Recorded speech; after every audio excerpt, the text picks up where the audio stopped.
Is manifestation daydreaming, or is there actual science behind it?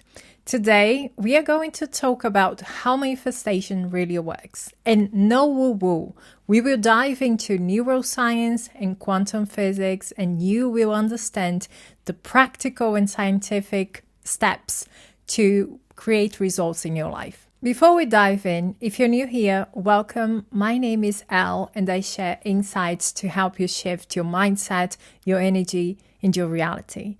And if you're ready to take this to the next level and work one-on-one with me, please check out the description box below for my website and all the details on coaching. I'm going to take a few weeks off, but I still have a few appointments open, and I am having a sale. There is a discount code in the description box. So if you want to work with me, the time is now. But now, let's get into it. There are many different names for the same phenomenon. Law of attraction, law of assumption, manifestation. You can explain the same thing in slightly different ways. With vibration, alignment, your state of consciousness, your feeling state. But basically what you're talking about is your energy. And you can fake what you say or how you act, but you cannot fake your energy. Your energy is the most important thing. That's why you can say, I'm okay and everything's great, and still feel anxious. And your energy is one of fear, of lack, of loss. You have been manifesting your entire life. So this is not something that you need to learn. What you need to learn is how to change your energy, your feeling state in a conscious way so that you can change your mindset and your outcomes in life. The energy that you have is always radiating from you. And everything that is in alignment with it is working super hard to come your way, to be a part of your life. And on the other hand, everything that is not in alignment with that energy is working extra hard to get away from you, to not be a part of your life.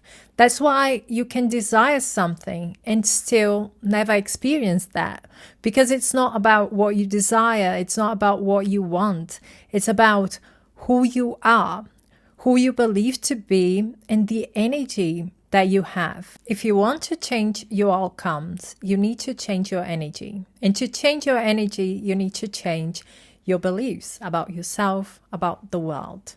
But even when you change your beliefs, you can still experience things that seem to not be in alignment. Sometimes I hear people saying, I've changed my self-concept, but this is still happening. And it can be true.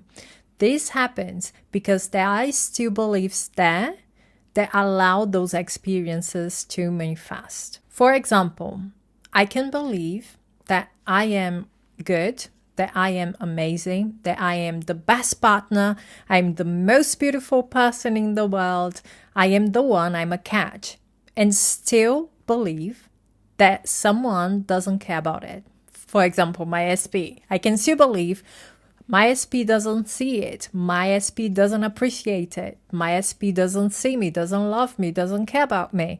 So this will be true for me in every other relationship, in every other person in connection that I have in my life. But with that person, there is a contradiction. I am saying they don't realize that this is who I am and this is what I have to offer. So I'm going to experience that contradiction in reality. So the law isn't broken. You're just keeping what you want away from you by holding on to these contradictions.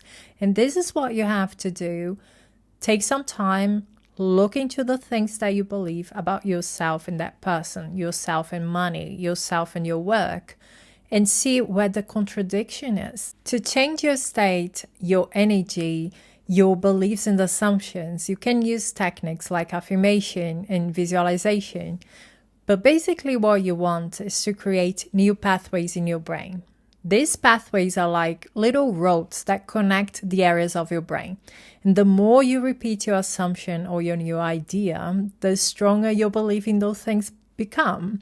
This is a process called neuroplasticity. You also have a reticular activating system, RAS, which is a network in your brainstem that acts as a filter for the 11 million bits of information that you receive per second. When you set clear intentions or you focus on certain results, your RAS helps you to notice things, people, opportunities that support your goal and to ignore the distractions. This is biology. What you focus on truly expands because your brain is wired to help you find what you're looking for, what is really important to you. And here's the quantum physics bit. At the smallest level, everything you can think of is energy.